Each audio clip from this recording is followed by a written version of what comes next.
क्या आप IIT JEE medical 11th या 12th की प्रिपरेशन कर रहे हैं और आपको एक बेस्ट कोचिंग इंस्टीट्यूट की तलाश है? तो अब आपके साथ होगा चंद्रयान, जहां है NITN फैकल्टीज, साथ ही up to 100% scholarship. Chandrayaan, Lankeshwar complex, Akashvani चौक, Adityapur. Admissions open. So good morning everyone.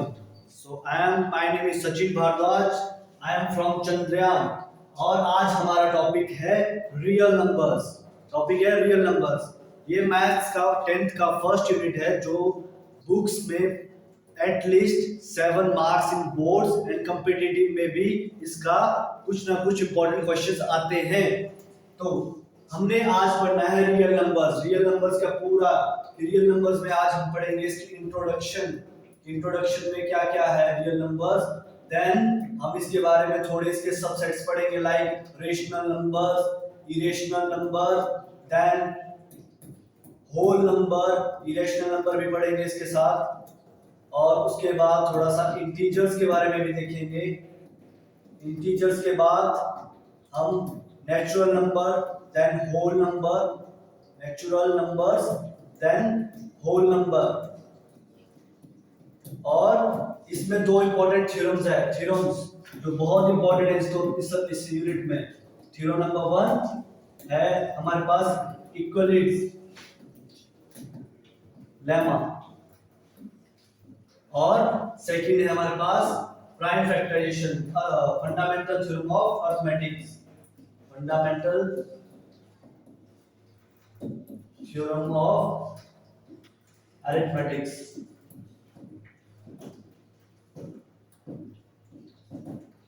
ये दो चीजें पढ़नी है हमें इसमें।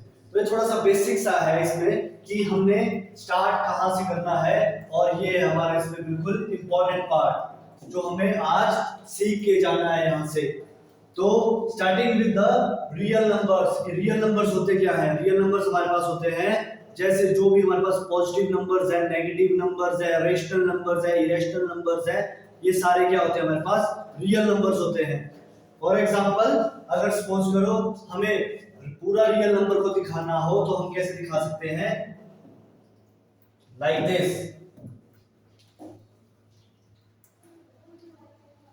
1 2 3 and 4, और साथ में एक अलग सा यहाँ पे बॉक्स, और लाइक दिस।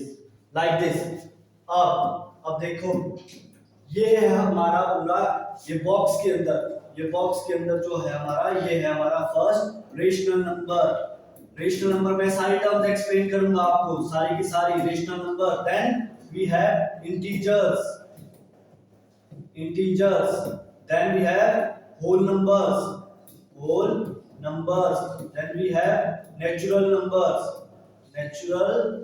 नंबर्स, और इसके बिल्कुल यहाँ पे अलग बॉक्स जो है ये है हमारा इरेशनल नंबर। जब हम ये पूरे टॉपिक्स पढ़ लेंगे तो हमें समझ आ जाएगा ये वेन डायग्राम कि ये हमारा पूरा इसके अंदर जैसे एक सर्कल के अंदर second circle, third, fourth circle, ऐसे क्यों और इरेशनल नंबर अलग क्यों है, ये हम एंड में बिल्कुल सीख जाएंगे। तो जब इस पूरे कॉम्बिनेशन को जो हम बोलते हैं, इस पूरे कॉम्बिनेशन को बोलते हैं हम रियल नंबर। ठीक है, तो moving up to next slide. अब देखो यहाँ पे मैं स्टार्ट करता हूँ रेशनल नंबर से। Rational numbers, what are rational numbers? Rational numbers में सिर्फ दो कंडीशन है। Rational numbers are the numbers which can be written in the form of p upon q, where p and q are integers and q must not be equal to 0।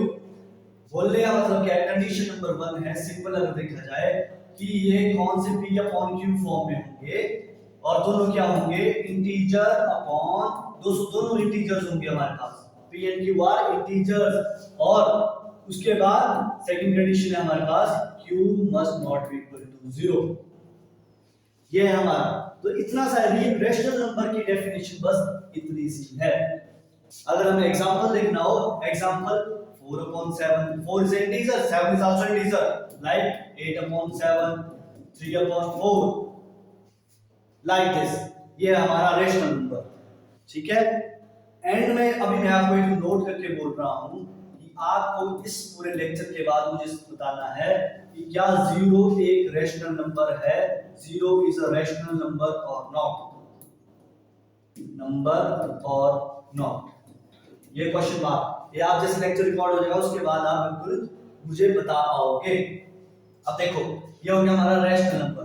Then what are integers? Integers क्या होते हैं हमारे पास? ये बहुत basic terms है जो हमने पहले पढ़ी होगी, जरूर पढ़ी होगी 8th 9th 10th क्लास में, ठीक है। इंटीजर्स क्या होते हैं हमारे पास? ये हमारे पास नंबर लाइन, अगर ये हमारे पास नंबर लाइन है, ये नंबर लाइन है हमारे पास, तो नंबर लाइन के हिसाब से हमें पता है ये जीरो होता है, ये पॉजिटिव साइड होती है 1 2 3 4 5 6 7 8 so on like this. Negative side -1 -2 -3 -4 -5 -6 -7 so तो इंटीजर्स क्या होते हैं? All the positive numbers plus all the negative numbers including zero, including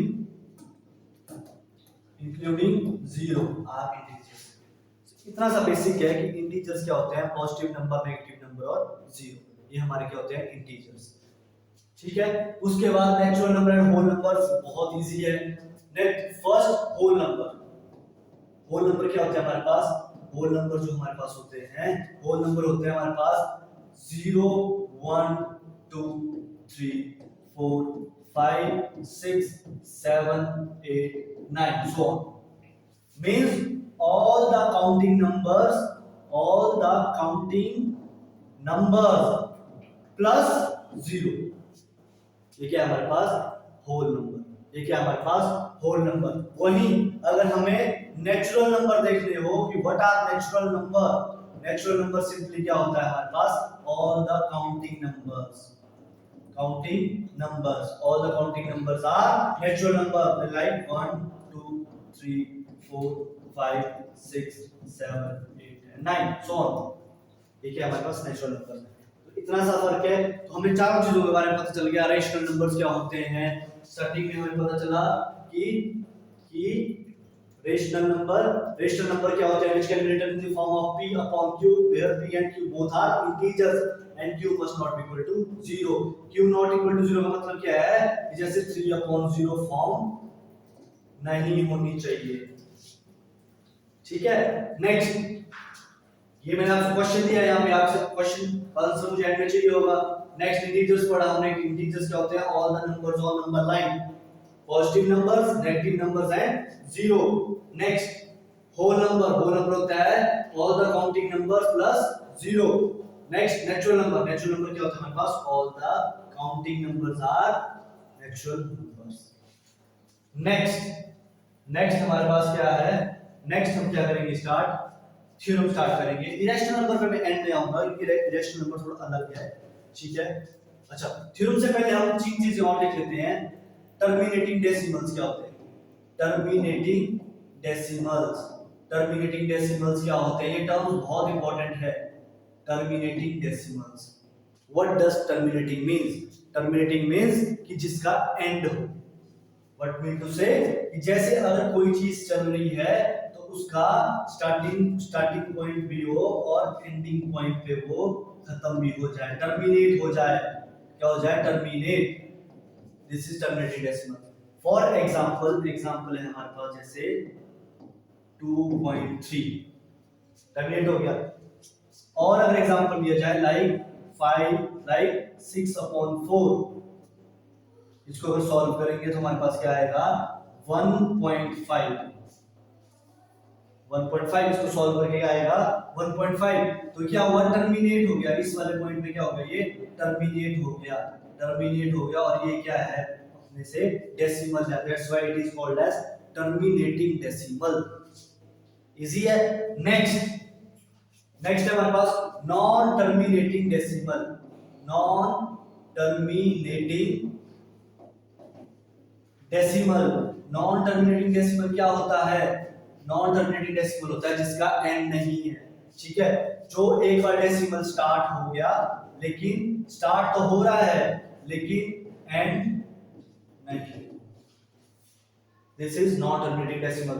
for example हमारे पास क्या है, जैसे 2.31456831 पर खत्म नहीं हो रहा है ना, कंटिन्यू है। This is called as non terminating decimal. This is called as non terminating decimal. And last क्या है हमारे पास, नॉन टर्मिनेटिंग और terminating and repeating non terminating repeating क्या होता है, सपोज करो हमारे पास, देखो नॉन टर्मिनेटिंग मतलब जिसका एंड नहीं होगा, जिसका एंड नहीं होगा, क्या होगा, एंड नहीं होगा जिसका, और प्लस साथ में रिपीट भी करेगा। फॉर एग्जांपल 22/7 क्या होता है, इसका लगभग ये होता है 3.14287, ऐसे होता है नहीं भाई कुछ। उसके बाद फिर से 14287, आई थिंक 5 भी होता है यहाँ पे, 5514285, तो ये चलता रहेगा, देखना रिपीट कर रहा है। Non terminating repeating, this called as non terminating repeating. ठीक है, ये तीनों टर्म्स हमारे लिए अब क्या हो गया, पढ़ना इजी हो गया, समझना इजी हो गया। नेक्स्ट अब आते हैं थ्योरम पे। थ्योरम में हमारी इक्विलिब्रियम लेमा और डिवीजन, क्या हमारे पास इक्विलिब्रियम लेमा डिवीजन। देखो बुक्स में बहुत थ्योरेटिक दिया होता है, मैं तो बिल्कुल सिंपल वे में समझाऊंगा। इक्विलिब्रियम डिवीजन लेमा क्या होता है, इक्विलिब्रियम डिवीजन लेमा होता है हमारे पास सिंपल, जो हमने आज तक पढ़ा है कि suppose we have two integers a and b where a is greater than b, और साथ में q एंड r दो इंटीजर्स और है हमारे पास, तो अगर हमें इनके बीच में रिलेशन बताना होगा तो क्या होगा हमारे पास, a is equal to bq plus r। और ये चीज आपने छोटी क्लासेस में जरूर पढ़ी हो, a is equal to bq plus r। what does it mean? It means dividend is equal to divisor into quotient plus remainder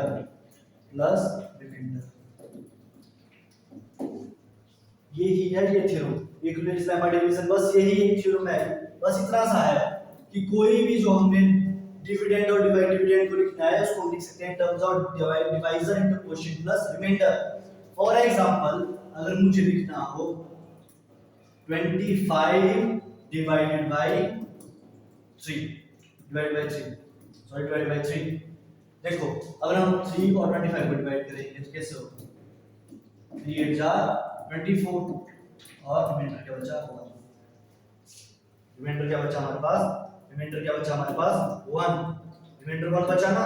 तो अब देखो डिविडेंड क्या हमारे पास 25 divisor 3 quotient 8 plus remainder 1। Left hand side is equal to right hand side, dividend is equal to divisor into quotient plus remainder. ये है हमारा equilibrium lemma division, बस इतना सा है। अगर हम और एग्जांपल लेना चाहें, अगर लेंगे हम सपोज 125 और हमारे पास दूसरा नंबर है 20, तो फर्स्ट कंडीशन क्या है हमारे पास, given there are two integers a is equal to 125 b is equal to 20, and second condition क्या है हमारे पास, a is greater than b, जो है 125 is greater than 20। ठीक है, उसके बाद हमें q एंड r फाइंड करने हैं। कैसे फाइंड करेंगे कि 125 equal to 20 into something q plus r, q और r फाइंड करना है। तो इजी है, बहुत ज्यादा इजी है। कैसे कर सकते हैं, देखो 20 और 125 का करना है, डिवीजन करना है, इजी डिवीजन है। 20 5 100 होता है, 26 120, रिमाइंडर क्या बचा हमारे पास 5। कैसे कर सकते हैं उसको, 125 इक्वल टू 20 into 6 plus 5 है। इजी है ना, तो बस ये है इक्विलिब्रियम डिवीजन है, कोई बहुत बड़ी बात नहीं, इजी है टॉपिक। नेक्स्ट टॉपिक है हमारे पास इक्वलिट्स डिवीजन एल्गोरिदम ये पढ़ना है हमें।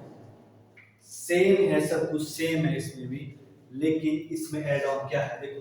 स्टेप वाइज अगर देखा जाए हमें, स्टेप 1 में वही है, हमारे पास दो इंटीजर्स है a and b, where a is greater than b and q and r are two integers which follows the equality division lemma rule।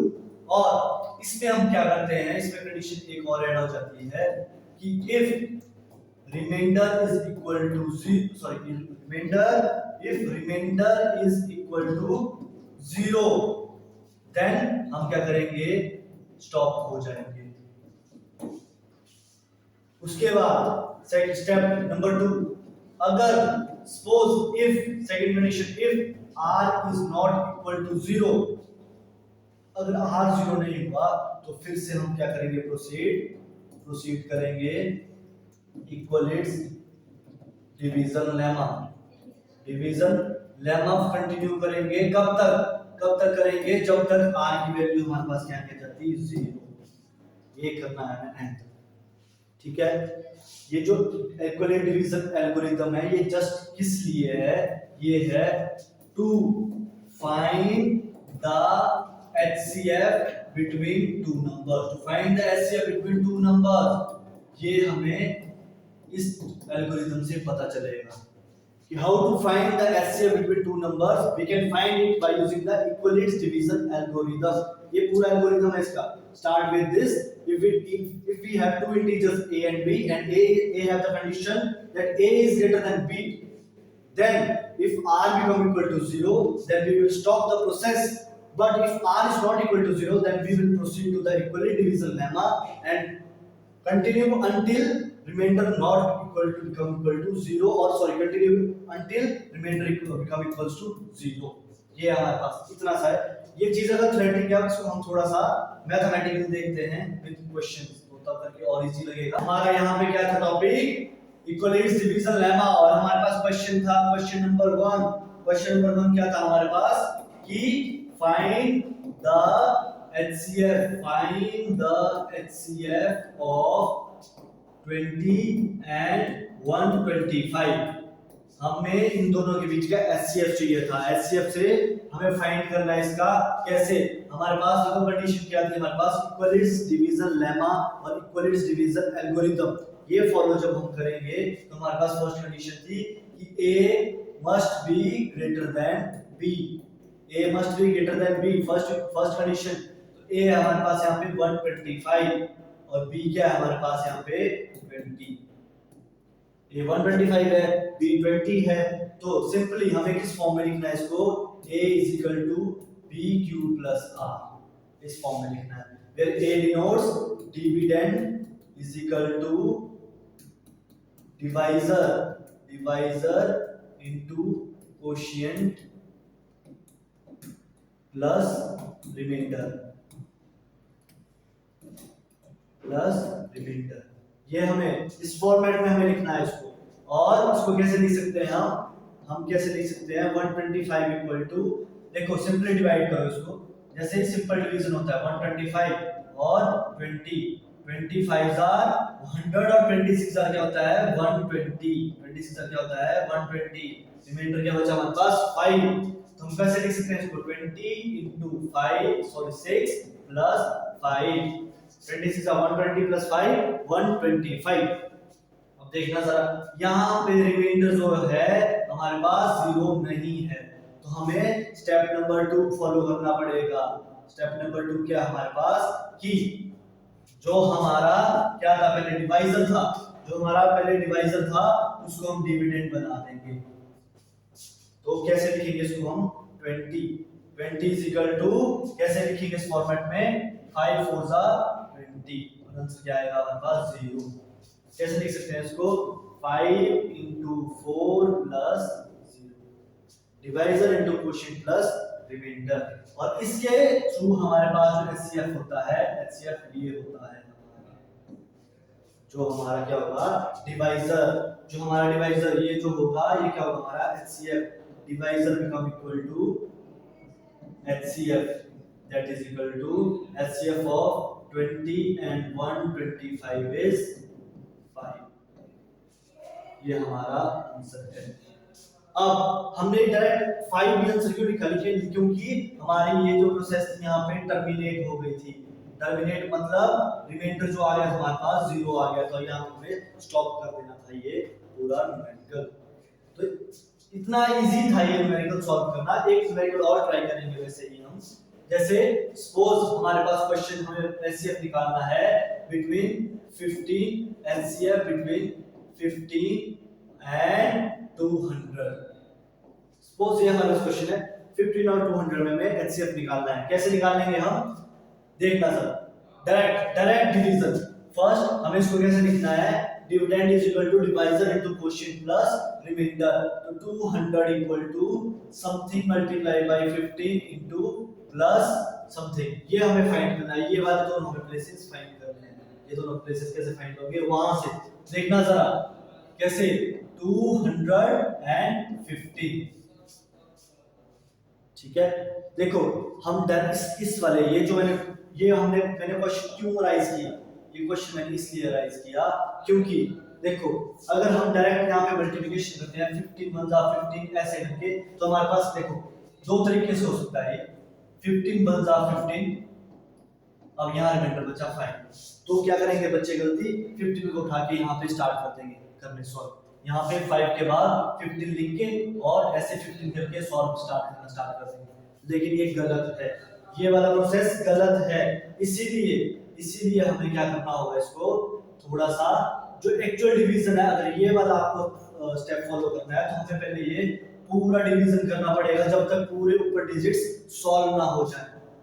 देखना जरा, अब यहाँ पे 550 हो गया क्योंकि जब 200 था ना ये, तो पूरा 200 हमें डिवाइड करना पड़ेगा, उसके बाद रिमाइंडर जो बचेगा उसके बाद हम फॉलो करेंगे स्टेप। तो यहाँ पे हमें क्या करना पड़ेगा, 50 बन गया तो ये बन जाएगा 15 3 45, 15 3 45, remainder become equal to 5, remainder become equal to 5। अब आप चेक भी करोगे, अगर यहाँ पे चेक कीजिए जरा, तो 15 मल्टीप्लाई बाय 30 देखना यहाँ पे क्या होता है, 5 6 15, 7 3 4 एंड 5 एंड 1 5 195, तो ये 200 से पीछे था, इसलिए हम इसको डायरेक्ट कैसे लिख सकते हैं, 15 into 30 plus 5। That's why मैंने वहां पे ये आपको एक चीज दिखा दी, जो बच्चे गलती करते हैं एग्जाम्स में, वो गलती अब नहीं होगी। फर्स्ट स्टेप आ गया हमारे पास आ गया, अब remainder is not equal to 0, हमें कंटिन्यू करनी पड़ेगी ये प्रोसेस। कंटिन्यू कैसे प्रोसेस करनी है हमें, कि देखो अब हमने कैसे करना है, अभी आ गया 5, अब हमारा डिवाइजर होगा वो क्या बन जाएगा हमारे पास, डिविडेंड। तो हमें 15 को लिखना है, फिर से 15 को इन टर्म्स ऑफ 5, तो कैसे लिखेंगे, 5 3 15 और रिमाइंडर को equal to 0, 5 multiply by 3 plus 0, यहाँ पे रिमाइंडर क्या हो गया 0। Hence we terminate this process and our HCF become equal to, HCF क्या हो जाएगा हमारा, equal to 5, HCF become equal to 5। Easy था ना क्वेश्चन। और ये जो मैंने एक फॉर्मेट बताया ये, और डायरेक्ट तुम कैसे कर सकते थे इसको, जैसे 200 है तो हमें 15 का टेबल अप टू 200 तक पढ़ना है। 50 10 होते हैं 150, 50 10 150 होते हैं, आगे 30 और 30 टू 45 प्लस करना है हमें। 45 कैसे करेंगे प्लस, 15 3 45। मेरा बोलने का मतलब है, देखो अगर तुम्हें डायरेक्ट कैसे सॉल्व करना नहीं आ रहा, 50 10 हो गया 150, 50 10 क्या हो गया 150। अगर 150 हमारे पास हो गया है तो हमें 200 तक जाना है। हमें पता है कि 45 के बाद 195 आ जाता है, तो 15 3 होता है 45, तो डायरेक्ट मतलब अप्रोक्सीमेट 13 से जाएगा 195, तो बच गया यहाँ पे 5, और ये प्रोसेस हम फिर कंटिन्यू कर सकते हैं। 5 इजी है ना, कोई दिक्कत नहीं है ना, कोई दिक्कत। अब देखो ये था हमारा equivalence division lemma and equivalence division algorithm. इसके क्वेश्चन सॉल्व करना बहुत इजी होते हैं। नेक्स्ट हमारे पास इंपॉर्टेंट थ्योरम है। क्या है इंपॉर्टेंट थ्योरम हमारे पास, फंडामेंटल थ्योरम ऑफ अरिथमेटिक्स। क्या है हमारे पास, फंडामेंटल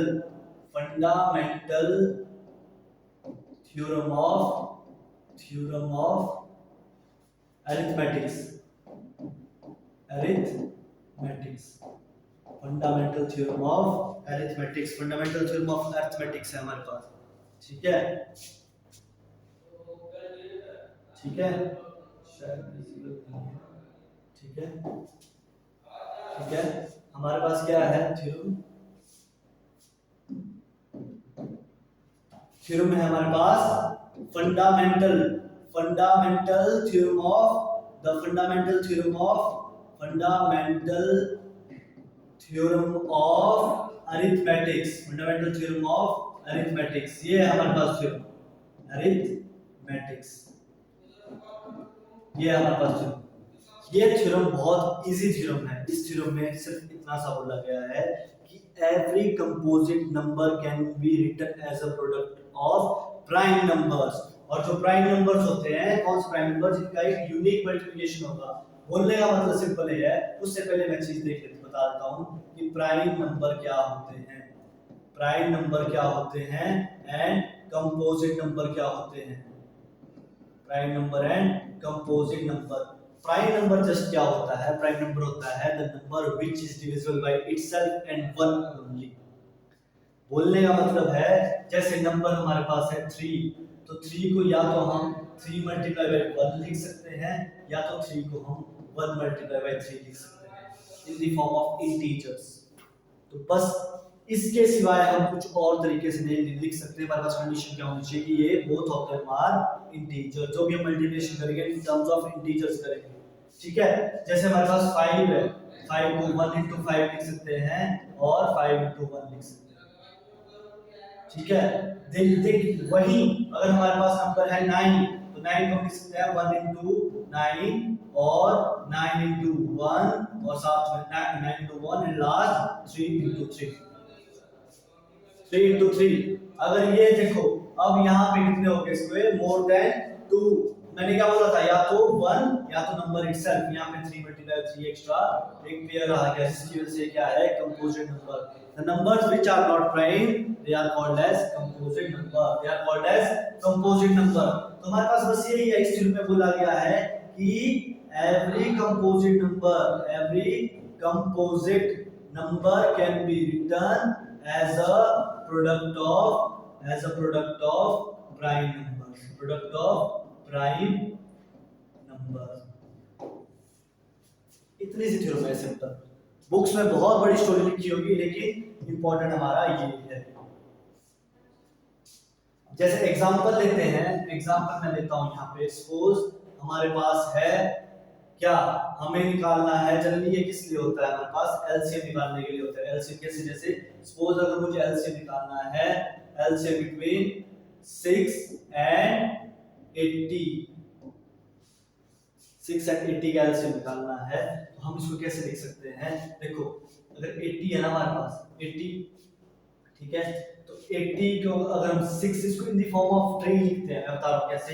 जैसे ना अगर सपोज करो ये मेरे पास 80, ठीक है 80 है ना, अब 80 का मुझे क्या करना है, एलसीएम निकालना है और 6 का भी एलसीएम निकालना है। ठीक है, 80 का भी एलसीएम निकालना है, 6 का भी एलसीएम निकालना है। 80 का एलसीएम कैसे होगा, 2 40 2 20 2 10 2 5 5 और 1। ठीक है, 2 40s are 80, 2 20s are 40, 2 10s are 20, 2 5s are 10, 5 1s are 5। हम कैसे लिख सकते हैं इसको, ये जो बबल हमारे पास यहाँ पे बबल बनेगा, ये बनेगा जिससे जो भी हमारे पास नंबर है जिसका, जिससे हम क्या कर रहे हैं, इसको डिवाइड कर रहे हैं, दूसरे बबल में हमारे पास आएगा यहाँ पे 40। वैसे ही 40 को यहाँ पे 40 को यहाँ पे 2 और यहाँ पे 20, वैसे यहाँ पे 2 और यहाँ पे 10, यहाँ पे फिर से 10 को किया था 2 और यहाँ पे 5, वैसे ही 5 5 और यहाँ पे स्टॉप हो गया। ठीक है, तो यहाँ से हमें क्या पता चला, वैसे 6 का भी बना लेता हूँ। 6 का कैसे होगा हमारे पास, देखो 6 का कैसे होगा हमारे पास, 6 का भी मुझे करना है 2 3 6 3 1 3, इजी है 6 का तो पता ही है। तो 6 को कैसे लिख सकते हैं हम, 6 को लिख सकते हैं हम जैसे यहाँ पे 2 और 3 और 3 को लिख सकते हैं हम आगे 3 और 1, 3 और 1 क्या कर सकते हैं, 3 और 1। ठीक है, तो जब 1 हमारे पास आ गया तो मतलब हमें क्या करना करनी है, प्रोसेस टर्मिनेट करनी है, खत्म कर देनी है प्रोसेस। ठीक है, तो यहाँ देखिए जरा कि मैंने 80 को कैसे लिखा। 80 can be written as 2 multiply by 2 multiply by 2 multiply by 2 multiply by 5। 4 4 जा 16 5 जा 80, 2 2 जा 5 जा 10 2 20 2 40 2 80 2 जा 80। ठीक है, 80 हो गया। अब यहाँ पे देखिए वैसे ही 6 को हम कैसे लिख सकते हैं, 2 into 3। ठीक है, कोई दिक्कत नहीं है। और अब इन दोनों का अगर कंबाइंड एलसीएम मुझे निकालना हो तो कैसे निकलेगा, वो तो हमने छोटी क्लास में पढ़ा ही है, कैसे निकालते हैं हम वो भी बता दूं क्या। ठीक है, कैसे निकलेगा, अगर मुझे 6 और 80 का एलसीएम निकालना है तो कैसे निकलेगा, 2 3 जा 6 2 40 3 1 जा 3 40 2 20 2 उसके बाद 10 और 2 5 5 1 2 5 5 1। ठीक है, अब देखो इसका एलसीएम क्या होगा, एलसीएम क्या होगा, LCM of 6 and 80 is 2 multiplied by 3 multiplied by 2 multiplied by 2 multiplied by 2 into 5। 5 2s are 10 into 4 into 6 क्या होगा, 6 multiplied by 4 24 into 10 क्या हो गया 240 240 क्या होगा 240। ठीक है, वैसे ही अब लास्ट में हमने क्या देखा, यहाँ पे क्या देखा हमने कि every composite number can be written as a product of all prime numbers। और यही थी हमारे पास the fundamental theorem of arithmetics, fundamental theorem of arithmetics ये था हमारे पास। ठीक है, अब नेक्स्ट जो हमारा टॉपिक है, नेक्स्ट टॉपिक है हमारे पास बहुत इंपॉर्टेंट, जो एनडीए में क्वेश्चन पूछा जाता है 11th क्लास में, जब आप एनडीए दोगे 12th में दोगे तो उसमें क्वेश्चन पूछा जाता है हमारे पास। क्वेश्चन क्या होगा हमारे पास, क्वेश्चन होगा हमारे पास, देखो तो भी डायरेक्ट ट्रिक बताता हूं आपको कि LCM into HCF, what does it mean, कि डायरेक्ट फार्मूला क्या है हमारे पास, LCM into HCF जो होता है वो क्या होता है हमेशा, प्रोडक्ट ऑफ टू नंबर। जो भी हमारे पास दो नंबर दिए होंगे ना, प्रोडक्ट ऑफ टू नंबर्स, जो भी हमारे पास नंबर दिए होंगे उसका क्या होगा, वो जब भी एलसीएम और एचसीएफ को भी मल्टीप्लाई करेंगे तो उसके प्रोडक्ट के इक्वल आएगा। एक एग्जांपल ले क्या लास्ट क्वेश्चन में देख लें, एग्जांपल लेते हैं। ठीक है, एग्जांपल लेते हैं, सपोज करो हमारे पास नंबर है 15 एंड कितना और 70 ले लो, 15 एंड 70। ठीक है, एचसीएफ हम इक्वल डिवीजन लेम्मा से भी निकाल सकते हैं, एचसीएफ नॉर्मली भी निकाल सकते हैं। चलो अगर हमारे पास इक्वल डिवीजन लेम्मा से निकालते हैं तो हमारे पास कितना आएगा, 50 और 70 कैसे होगा, 15 4 जा 60 एंड 15 5 जा 75, तो 15 4 जा 60। ठीक है, तो हम इसको कैसे लिखते हैं, 70 is equal to 15 into 4 plus 10। HCF first हम HCF निकालेंगे। ठीक है, प्लस 10, अब 10 रिमाइंडर 0 नहीं है तो 15 फिर से हो जाएगा, 10 1 जा 10 और ये बच गया 5, और again divisor become equal to dividend, तो ये क्या हो जाएगा 10 और 5 2 जा 10। ठीक है, तो पूरी प्रोसेस कैसे लिखी हमने, आगे हमारे पास जब 15 is equal to 10 into 1 plus 5, उसके बाद लिखा हमने 10 को 10 is equal to 5 multiplied by 2 plus 0। तो HCF क्या हो गया हमारे पास, यहाँ पे HCF हो गया हमारे पास 5। HCF क्या हो गया हमारे पास 5। अगर अब इसी चीज का अगर हमें एलसीएम निकालना है, एलसीएम कैसे निकलेगा, देखो एलसीएम भी निकाल लेते हैं। एलसीएम कैसे होगा, 15 into 70 कैसे लिखेगा, 5 3 जा 15, 5 1 जा 5 और 5 4 जा 20, मतलब 14 5 जा 70। ठीक है, अब नाउ 3 1 जा 3 एंड 14 डिवाइड नहीं होगा, then 2 1 जा 2 2 7 जा 40, then 7 is again a prime number, then 7 1 जा 7। तो क्या बन गया हमारे पास 5 2, क्या बना हमारे पास एलसीएम बना है यहाँ पे 5 into 3 into 2 into 7, तो 5 2 हो गया 10 और 7 3 हो गया 21। क्या बन गया बस 10 into 21। मैं ऐसे आगे पीछे मल्टीप्लिकेशन क्यों कर रहा हूँ? क्योंकि दैट इजी हो जाती है। जब 5 2 10 हो गया, 10 को हमें पता है मल्टीप्लाई करना इजी होता है, तो 5 2 10 7 21 210 210। ठीक है 210। अब 210 into अगर 5 हम करेंगे तो इन दोनों के मल्टीप्लिकेशन इक्वल आना चाहिए। यही हमें चेक करना है। करते हैं जरा चेक। लेफ्ट हैंड साइड क्या होनी चाहिए हमारे पास कि 15 into 70 और राइट हैंड साइड क्या होनी चाहिए हमारे पास 210 into 5। करते हैं जरा चेक। 15 7 क्या होता है हमारे पास 7 5 25 3 1050। ठीक है ये बन गया हमारे पास 1050 और वैसे ही क्या बन जाएगा 0 5 5 तो 10। Hence prove 10 50 10 50। हेंस हमारे पास क्या बनी, हमारे पास क्या बना, हमारे पास ये बना बहुत इंपॉर्टेंट चीज बनी हमारे पास, ये वाली चीज बहुत इंपॉर्टेंट। ठीक है ये प्रॉपर्टी एनडीए में भी पूछी जाएगी, स्कूल्स बोर्ड्स में भी पूछा जा सकता है कि LCM into HCF is equal to product of given numbers, product of given numbers. जैसे अगर हमें न्यूमेरिकल भी ट्राई करना हो कभी, जैसे न्यूमेरिकल अगर suppose we have two question में दिया गया है हमारे पास दो नंबर दिया हमारे पास, क्या नंबर दिया हमारे पास 96 एंड 404। अगर ये नंबर हमारे पास दिए गए हैं और बोला है find the LCM and then HCF, तो इजी हो जाएगा, हमें डायरेक्ट एक चीज निकल जाएगी तो उससे निकालना इजी हो जाएगा। सपोज करो हम एचसीएफ निकाल लेते हैं पहले, एलसीएम बहुत लॉन्ग प्रोसेस हो जाती है, एचसीएफ हमें पता है इजी तरीके से निकाल सकते हैं। देखो डायरेक्ट करते हैं अब 404 96 आई थिंक 4 से जाएगा, 6 4 24 और 9 26 38। और अगर हम 96 into 5 करते हैं तो 6 5 30 9 5 45 48 बड़ा बढ़ जाए, तो 96 4 होता है 384 4 से 4 0 हो गया 10 20 और 20 बचा यहाँ पे। फिर से again divisor become equal to dividend 96 24 80। Remainder क्या बचा हमारे पास 16। Again divisor become equal to dividend, ये यहां से शिफ्ट होकर 20 यहां आ जाएगा 16 1 16। क्या बचा हमारे पास रिमाइंडर 4। हमें प्रोसेस कंटिन्यू लेके चलनी पड़ेगी जब तक रिमाइंडर क्या नहीं बचे हमारे पास 0 ना बचे। Again divisor become equal to dividend, क्या बचेगा 4 4 16 एंड 0। यहां से हमें एचसीएफ क्या लगा होता है, HCF is 4, HCF is 4, HCF 4 पता लग गया।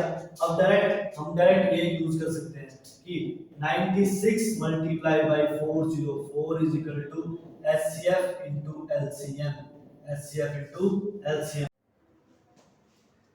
ठीक है तो LCM is equal to LCM into HCF is equal to 96 into 404। तो हमारे पास 96 इनटू 404 इक्वल टू एचसीएफ कितना है हमारे पास 4 और एलसीएम कितना है हमारे पास, ये हमें फाइंड आउट करना है। तो एलसीएम की जो वैल्यू होगी हमारे पास 96 इनटू 404 अपॉन 4। अगर ढंग से देखा जाए तो 404 क्या आता है कंप्लीटली डिविजिबल है, तो कितना आंसर आएगा 101, कितना आंसर आएगा 101। तो इसको अगर हम मल्टीप्लाई, हमारे पास क्या बचा LCM is equal to 96 into 101, तो आंसर क्या आएगा हमारे पास, जब भी हम इसको मल्टीप्लाई करेंगे तो क्या आएगा आंसर, ढंग से चेक करना है यहाँ पे 101 मल्टीप्लाई बाय 96 बजाएगा 606 into 909, तो आंसर जाएगा 6969। क्या आंसर जाएगा हमारे पास, एलसीएम कितना आ गया हमारे पास 9696। अब अगर हमें प्रॉपर्टी को प्रूव करनी है तो क्या होना चाहिए, एलसीएम इनटू एचसीएफ क्या होना चाहिए, product of two numbers, product of two numbers, numbers के प्रोडक्ट के इक्वल होना चाहिए। तो एलसीएम हमारे पास आया है 9696 और एचसीएफ आया हमारे पास 4 और टू नंबर्स का प्रोडक्ट क्या होना चाहिए 96 इनटू 404। अगर ये इक्वल हो गए दोनों साइड तो मींस हमारी प्रॉपर्टी वैलिड है। अब जरा चेक करते हैं 9696 multiply by 4, 6 4 are 24, 9 4 are 36 38, 3 carry, then 6 4 are 24 27, 3 carry, 9 4 are 36 3 39। ठीक है, क्या आंसर आया 6 4 जा 24, 2 कैरी, 9 4 जा 36, 38, 3 कैरी, 6 4 जा 24 से 27, 20 अच्छा 27, 2 कैरी, 9 4 जा 36, 2 38, तो आंसर हमारे पास 38784, 38784, क्या आंसर आया 38784। तो ये इस साइड का आंसर कितना ही आना चाहिए, जरा चेक करते हैं। 404 into 96, 6 4 जा 24, 6 4 जा 24, then 9 4 जा 36, then 9 4 जा 36, क्या आंसर आया 48783, क्या है आंसर 38784। तो अगर हम ढंग से चेक करें तो left hand side is equal to right hand side, hence हमारी प्रॉपर्टी प्रूव हो गई कि LCM of two numbers is equal to LCM into HCF of two numbers is equal to product of two numbers. So our last topic is revisiting irrational number. Last topic का नाम है हमारे पास revisiting irrational number. So what is the definition of irrational number? We have already discussed earlier. So irrational number, these are the numbers which cannot be written in the form of P by Q, and where P and Q are integers. P and Q are integers, and second condition क्या है हमारे पास Q must not be equal to 0. ठीक है, तो irrational number का मतलब इतना सा डिफरेंस है रेशनल और इरेशनल नंबर में कि irrational number can be written in the form of P upon Q, whereas irrational number cannot be written in the form of P upon Q. Although first condition and second conditions are same, P and Q both are integers and Q is not equal to 0. ठीक है, तो जैसे example हमारे पास example है √2, even pi, then exponential functions, all these are irrational numbers. For example pi की value होती है हमारे पास 22/7, और इसको जब हम डेसिमल में लिखते हैं तो आता है हमारे पास 3.14287142871, ठीक है 42871, ठीक है, यहाँ बीच में 5 भी आता है, ठीक है, तो ये आता है, तो एक प्रोसेस कंटिन्यू चलती रहती है। आपने यहाँ पे एक चीज नोटिस करी होगी, that this sequence is repeating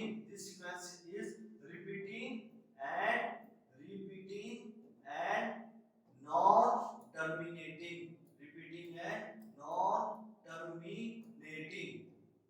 ठीक है, तो what does it mean? If the number which repeat itself and is not terminating, it is called as irrational number, जिसका भी रेशनल नंबर का डेसिमल एक्सपेंशन में कोई हमारे पास एंड नहीं होगा तो हमारे पास क्या होगा इरेशनल नंबर, और साथ में which cannot be written in the form of P by Q form, ठीक है। नाउ हमारे पास इरेशनल नंबर की कुछ प्रॉपर्टीज है जो हमें ध्यान रखनी पड़ेंगी। So what are this properties? Property number 1 है हमारे पास इजी करके प्रॉपर्टी है हमारे पास कि suppose if a number p divides a square, what does it mean? इसका एग्जांपल मैं आगे बताऊंगा। If a number p divides a square, then this p will also divide a. For example, अगर हमें एग्जांपल लेना हो इसी का ही, if we have to take example, suppose अगर नंबर 3 है हमारे पास and it divides, किससे डिवाइड हो जाता है 6 square से, as we know 6 square is 36 और 36 divided by 3 is 12। तो अगर ये हमारे पास है तो इसका जो हमारे पास सिंपल सा आएगा, अगर इसका अगर यहाँ पे a की वैल्यू कितनी है हमारे पास, a की वैल्यू हमारे पास यहाँ पे 6, तो इस प्रॉपर्टी के हिसाब से 3 must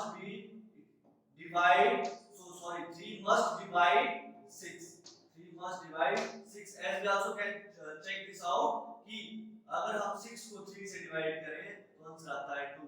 तो यहाँ से हमें पता चला कि अगर हमारे पास नंबर कोई भी नंबर है जिसका अगर a स्क्वायर को डिवाइड कर रहा है तो वो a को भी डिवाइड करेगा, अगर a स्क्वायर को डिवाइड कर रहा है तो a को भी डिवाइड करेगा। ये हमारे पास फर्स्ट प्रॉपर्टी। सेकंड प्रॉपर्टी है कि if we add rational number, if we add rational number plus irrational number, add irrational number and irrational number, add or subtract, either we add or subtract, we will always get irrational number. We will always get irrational number. Third property, if we multiply and divide, if we multiply rational number and irrational number, if we either multiply or divide with irrational number, divide with irrational number, we will again get irrational number. हमें क्या मिलेगा answer में? irrational number ही मिलेगा. ठीक है, तो ये हमारी कुछ प्रॉपर्टीज हैं जो बहुत ज्यादा इंपॉर्टेंट है. ठीक है, आप देखो इस प्रॉपर्टी की बेसिस पे अगर हम प्रूव करें कि हमारे पास suppose if we have to prove कि सपोज √2 और √7 इज अ, सपोज करो हमें प्रूव करना पड़ेगा कि √7, as we know √7 is a rational number. अब हमें ये क्वेश्चन प्रूव करना है कि prove √7 is a irrational number. √7 is a irrational number. ये हमें प्रूव करना है. Either we can take √7 or √2. √2 भी ले सकते हैं एग्जांपल, लेकिन हमने यहाँ पर √7 ले लिया, आप उसको √2 भी ले सकते हो. ठीक है, तो हमें कोई चीज प्रूव करने के लिए यहाँ पे कॉन्ट्राडिक्टरी पार्ट लेना पड़ेगा. कॉन्ट्राडिक्टरी पार्ट में ऐसे लेना पड़ेगा कि फर्स्ट व्हाट हमें assumptions क्या लेनी पड़ेगी, what we have to assume, assumptions हमें लेनी पड़ेगी. assumption हमें क्या लेनी पड़ेगी, suppose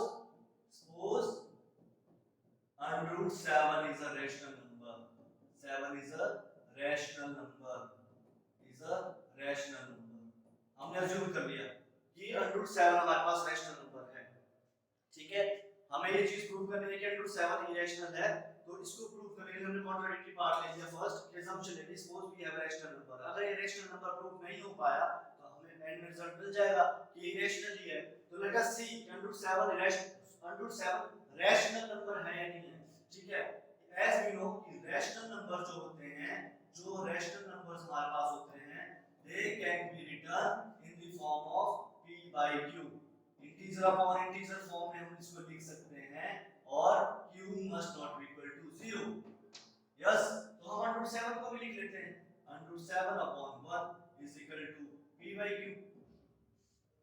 ठीक है, एज पर रैशनल रूल हमें क्या लिखना है, p by q फॉर्म में लिखना है. हमने लिख दिया इसको. ठीक है, now let it be equation number 1. अगर इक्वेशन नंबर 1 है, now cross multiply this,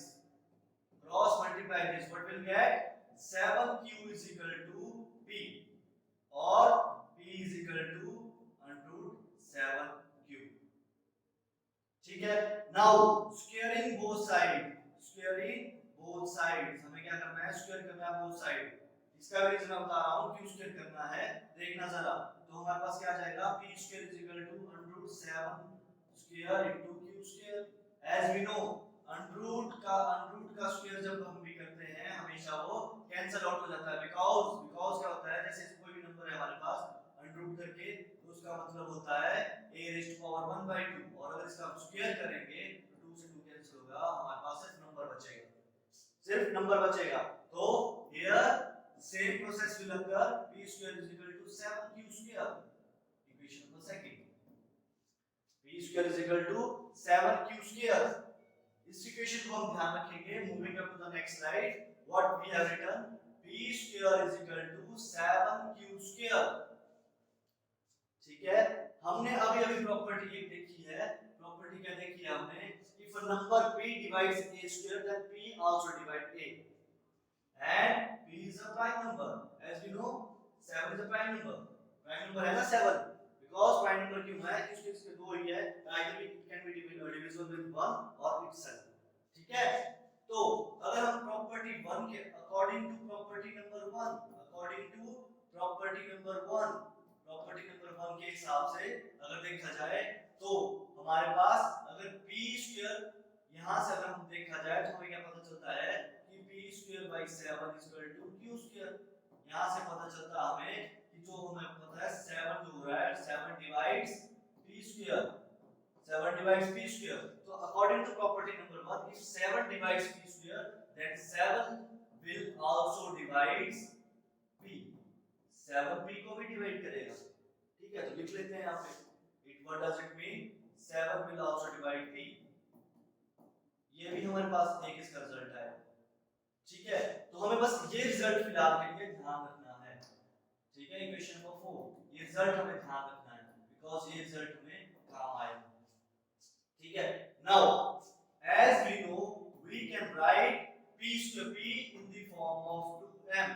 why we can write p in the form of 2m because ये क्या है, हमारे पास वेक्टर मल्टीप्लिकेशन है। हम इसको क्या कर सकते हैं, 2m की फॉर्म में लिख सकते हैं। ऐसे हमने पहले प्रॉपर्टी पढ़ी है कि एवरी कंपोजिट नंबर और every number that can be written in the form of product of prime numbers. ठीक है, तो ये हम लिख सकते हैं। ठीक है, अगर ये हम लिख सकते हैं बिकॉज़ यहाँ पे हम 7 ले रहे हैं, तो सॉरी यहाँ पे 2 की जगह क्या होगा, सॉरी बाय मिस्टेक 2 की जगह क्या होगा, यहाँ पे 2 की जगह होगा 7 बिकॉज़ क्यों, क्योंकि हमने क्या देखा यहाँ पे, सपोज करो अगर हमारे पास p की वैल्यू क्या होती 7 होती तो p स्क्वायर की वैल्यू कितनी आएगी 49। p स्क्वायर की वैल्यू कितनी आएगी 49। ठीक है, तो सीधी सी बात है हम p को 7m क्यों लिख सकते हैं, बिकॉज़ अगर हम 7m की वैल्यू 1 2 3 4 5 जितनी भी भरते रहेंगे still it will divided it will also divided by 7। अगर 7m की वैल्यू 1 भरेंगे, 7m की वैल्यू 2 भरेंगे तो कितना आएगा 14।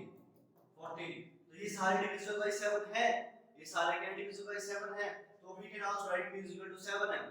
ठीक है, यहाँ पे p is equal to 7m हम लिख सकते हैं बिकॉज़ मैंने प्रूव कर दिया यहाँ पे कि पहले हमने प्रॉपर्टी के हिसाब से 7 divides by p square then 7 divide also p, तो हम p को 7m की फॉर्म में लिख सकते हैं बिकॉज़ ये अगेन डिविजिबल होगा। यहाँ से देख लो ना कि देखो p डिवाइड बाय 7। ठीक है, तो यहाँ से लिख सकते हैं, तो ये वाली इक्वेशन पुट कर दो, इक्वेशन नंबर यहाँ पे इक्वेशन नंबर 4 में पुट कर दो। ठीक है, हमारे पास इक्वेशन क्या थी, इक्वेशन थी हमारे पास कि p square is equal to 7q square है थी ना इक्वेशन, तो p की वैल्यू 7m भर दो यहाँ पे, 7m का square is equal to 7q square.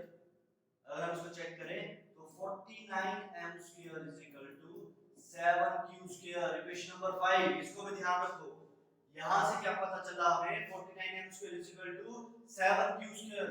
49m square equal to 7q square, तो यहां से हमें पता चला कि 7m square is equal to q square because ये जो इक्वेशन है ये फर्दर डिवाइड कैसे हो जाएगी 49 upon 7m square equal to q square.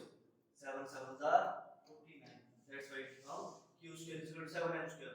अब यहां से हमें क्या पता चला, यहां से हमें क्या रिजल्ट पता चला, अगेन प्रॉपर्टी नंबर 1 कि अगर हमारे पास यहाँ पे देखो इसको हम लिख सकते हैं m square is equal to q square by 7, q square by 7 लिख सकते हैं ना इसको, तो यहाँ से हमें पता चला कि अगर 7 डिवाइड कर रहा है q स्क्वायर को तो 7 will also divide q। Property number 1 करेगा डिवाइड, तो अब यहाँ पे हमारे पास कॉन्ट्राडिक्टरी पार्ट क्या आ गया है, अगर आपने ढंग से चेक किया होगा कॉन्ट्राडिक्शन क्या आ गई है हमारे पास, कॉन्ट्राडिक्शन हमारे पास आ गई है। यहाँ पे देखना जरा, ये देखो यहाँ पे हमने देखा था कि 7 जो है p से 7 डिवाइड्स p, हमें क्या पता चला 7 डिवाइड्स p, और यहाँ पे लग रहा है पता 7 डिवाइड्स q। तो मुझे एक चीज का आंसर चाहिए, जब हम p अपॉन q फॉर्म में अगर इसको लिख रहे हैं तो ये दोनों का क्या कॉमन फैक्टर हो सकता है क्या 7? कॉमन फैक्टर हो सकता है क्या 7? So this is a contradiction. ठीक है, यहाँ पे कॉन्ट्रडिक्शन अराइज हो गई है हमारे पास, और जब कॉन्ट्रडिक्शन कहीं भी किसी केस में अराइज हो जाए तो वो केस क्या हो जाता है, फेल। केस क्या हो जाता है, फेल, केस फेल। ठीक है, तो हमने स्टार्टिंग में अज्यूम किया था कि let's under 7 is a rational number, और एंड में हमारे पास कॉन्ट्रडिक्शन राइज हो गई कि p का भी कॉमन फैक्टर साफ निकल गया और q का भी साफ निकल गया, which is not possible for a rational number. ठीक है, तो जहां पे हमारे पास कॉमन केस फेल हो गया है वहां पे अगर हम चेक करें वहां पे, because we have written under 7 upon 1 is equal to p by q, तो इसमें हमारे पास 7 कॉमन फैक्टर आ गया है दोनों side, which is not possible, which is not possible. That's why √7 is a irrational number. √7 is a irrational number. √7 क्या हो गया? Irrational number हो गया. रेस्ट ये तो था प्रूव करने की चीज. अगर हम ढंग से चेक भी करें तो हमारे पास रेशनल नंबर की डेफिनेशन में लिखा होता है कि number which can be written in the form of p upon q plus both of them are integers. तो मुझे आप बताओ √7 इंटीजर है? नहीं है. इंटीजर्स क्या होते हैं हमारे पास? इंटीजर्स होते हैं हमारे पास 0 1 2 3 4 5 -1 -2 -3 so on. तो वैसे भी ये दिख रहा है साफ, even 7 √7 is a prime number. So hence we prove √7 is a irrational number. √7 is a irrational number. So that's all from my side. हमारा यहाँ पे रियल नंबर्स खत्म होता है. हमने इस पूरे रियल नंबर में स्टार्टिंग में रियल नंबर हमने पहले रैशनल नंबर पढ़ा, इंटीजर्स पढ़ा, होल नंबर पढ़ा, नेचुरल नंबर पढ़ा, इरेशनल नंबर पढ़ा. Then we have read terminating numbers क्या होते हैं, नॉन टर्मिनेटिंग नंबर्स क्या होते हैं, नॉन टर्मिनेटिंग रिपीटिंग क्या होते हैं, नॉन टर्मिनेटिंग नॉन रिपीटिंग क्या होते हैं. Then we switch to the two theorems starting with equilibrium division lemma. वो हमने पढ़ा. इक्विलिब्रियम डिवीजन लेमा के बाद हमने पढ़ा इक्विलिब्रियम डिवीजन एल्गोरिथम. एल्गोरिथम पढ़ने के बाद हमने वहां पे पढ़ा second theorem the fundamental theorem of arithmetics. वो हमने कंटिन्यू किया और लास्ट टॉपिक जो हमने कंटिन्यू किया revisiting irrational number. So thank you so much for visiting this lecture. Thank you.